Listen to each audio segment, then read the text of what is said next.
দাদু ভাই, কি গো, কিরকম হলো সব? খুব ভালো হয়েছে দাদু ভাই। কাজল খুব ভালো করবে জানো তো। কাজল ঠিক করে করেছো তো? সত্যি সত্যি তোমার এত গুণ, এত গুণ, তোমার গুণের মর্ম আমরা মোটে বুঝতে পারিনি কো। শোনো, আমরা কোনোদিন তোমাকে আটকাবো নি, আর তুমিও নিজেকে কোনোদিন আটকাবে না, হ্যাঁ, বুঝতে পেরেছো?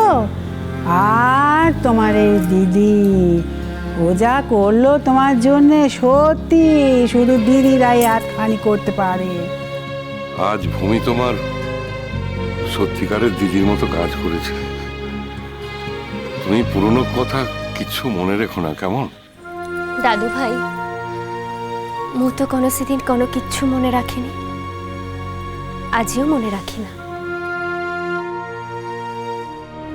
ভূমি দিদি তো চিরটা কাল মোর দিদি থিলা, আর আজিও মোর দিদি আছে। শুধু যেটি ভূমি দিদির সেটি মু নিয়ে নিয়েছি বলে মোর খারাপ লাগছে। এত কথা বলো না তো এখন। ঠাম্মা, তুমি ভাবতে পারবে না, এই এত ঘন্টা ধরে ওর ওপর দিয়ে যা গেছে না, তোমরা জাস্ট কল্পনা করতে পারবে না।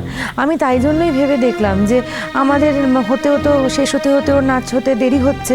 ভাবলাম নীলকে ফোন করে ডাকি যে তুমি এসে একটু নিয়ে যাও। খামোকা আমরা আবার বাসে ট্রামে ফিরবো কেন বলো? নীল কি একসঙ্গে ফিরলে? কোত্থেকে এলে? কি গো, কোত্থেকে এলে?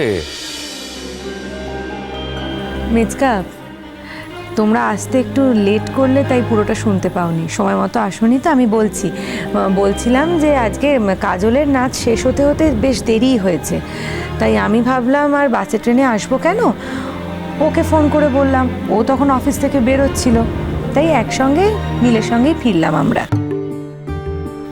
বাহ, হ্যাঁ নীল, তুমিও চলে গেলে? একবারও মামুনি যে একা বাড়িতে আছে সেটা খেয়াল হলো না? ডাকলো আর চলে গেলে?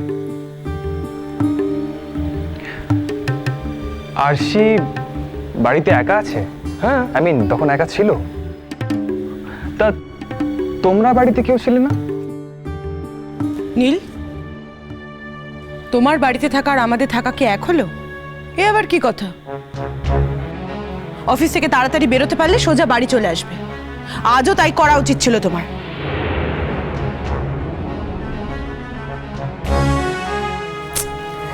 মেজো কাকিমা,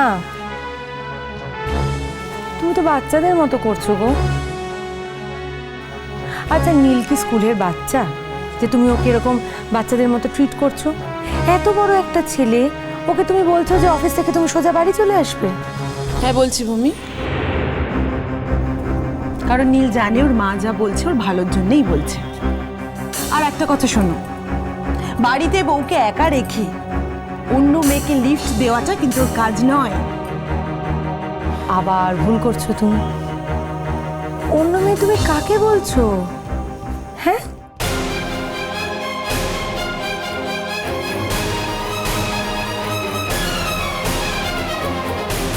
কাজলকে মিন করলে কি?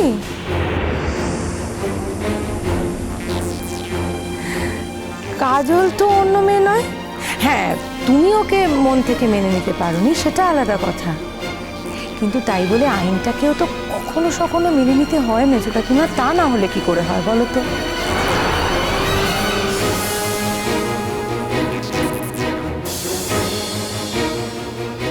থাক না মা, এসব কথা এখন থাক। মা, তুমি নীলকে বলো এই মুহূর্তে অফিস থেকে ফিরেছে, ওকে অন্য কথায় কান না দিয়ে ওকে ফ্রেশ হয়ে খেতে বলো।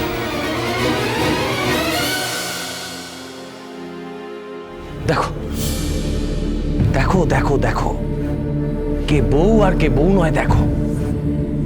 ছেলেটা সারাদিন পরে এত খাটাখাটি করে বাড়ি ফিরলো, একজনও কিন্তু কেউ খাবারের কথা ওকে বললো না। কে বললো না? আমার সেই মামুনি ওকে খাবারের কথা বললো, কিন্তু শেষ অবধি।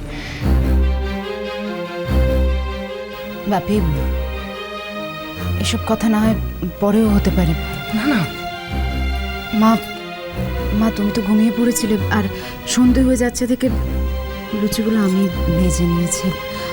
আমার ঠাম্মা শিখিয়ে দিয়েছে, আমি দেখে দেখে শিখে গেছি। আমি ডিশে করে নিয়ে আসবো? যাও। হ্যাঁ, ও রান্নাঘর থেকে আমাকে ডেকে নিয়ে যে বললো, ও ঠাম আমাকে শিখে দাও, আমাকে শিখে দাও। তাই শিখে দিলুম। তো বেশিরভাগ আমি ভেজেছি, ও ভেজেছে 2-4খানা ও ভেজেছে। সে কি মামুনি, তুমি রান্না করে কেন গেছো? তোমাকে আগুনের ধারে যেতে বারণ করেছি না? আমার ভয় লাগে, তোমার অভ্যেস নেই। আচ্ছা, তোমার কি এগুলো কাজ নাকি বলো তো?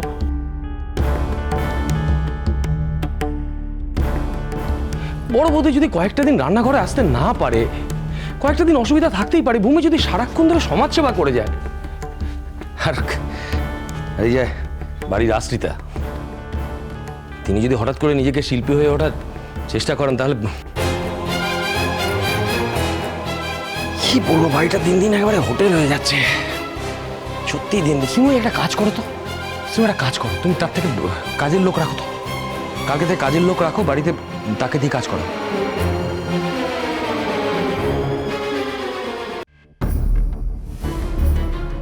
শোনো মেচকা, কাজল যদি এই কদিন ওয়ার্কশপে নাও যেত, তাহলেও কিন্তু আমি কাজলকে রান্নাঘরে ঢুকতে দিতাম না। আগুনের তাপ সহ্য করার অধিকার যদি আরশির না থাকে, তাহলে সেই অধিকার কাজলেরও আছে।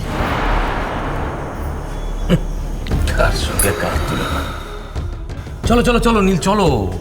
এটা খাবারগুলো বাড়তে গেল তো। সিমুই, চলো চলো চলো।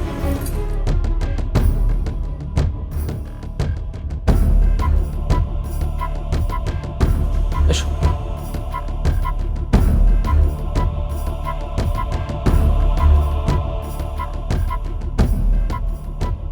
দাদু ভাই, এটা তোমার জন্য। কি আমি এখন লুচি খাবো? ঠাম্মা, এটা তোমার। খান না বাবা, দুটো খান, ও এত শখ করে বানিয়েছে। খাও না।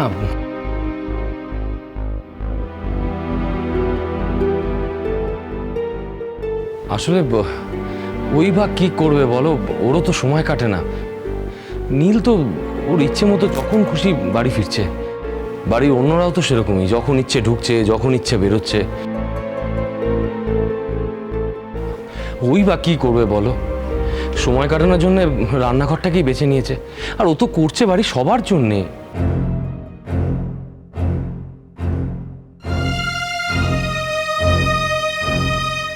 তুমি খাবে তো? খাবে না কেন? দেখি কেমন না খায়। না, আসলে আমি ভাবছিলাম যদি পরে।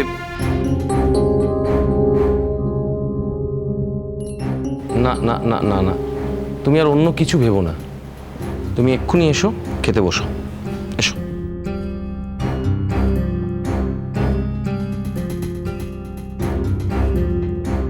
ভূমিদি, শুধু তুমি খাবে বলে মা ধোকার ডালনা রান্না করেছে।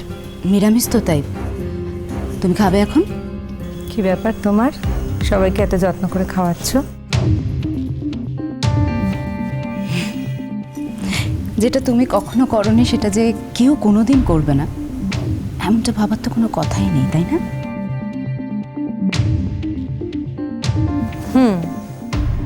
ঠিক তাই। তুমি না একদম ঠিক বলেছো আরশি। যেটা আমি কখনো কোনোদিন করিনি, সেটা তুমি যদি সত্যি সত্যি করতে পারো, তাহলে আমার থেকে বেশি খুশি কেউ হবে না আরশি।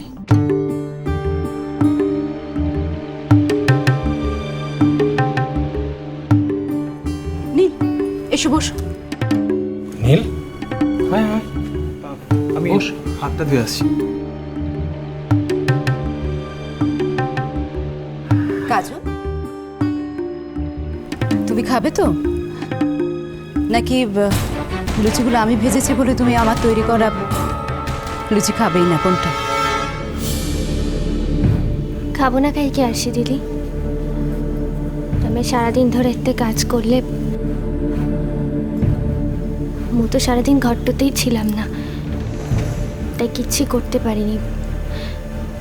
মু বরং খাবারগুলো এনে দিই। না না, তোমায় কিছু করতে হবে না। ও যখন সবাইকে দিয়ে দিতে পেরেছে, আমাদেরও দিয়ে দিতে পারবে। তুমি বসো বসো বসো না তুমি। ভূমি দিদি যে বললো তুমি এতক্ষণ ধরে নাকি ওয়ার্কশপ করে এসেছো, তা তোমারই তো এখন খাওয়ার দরকার।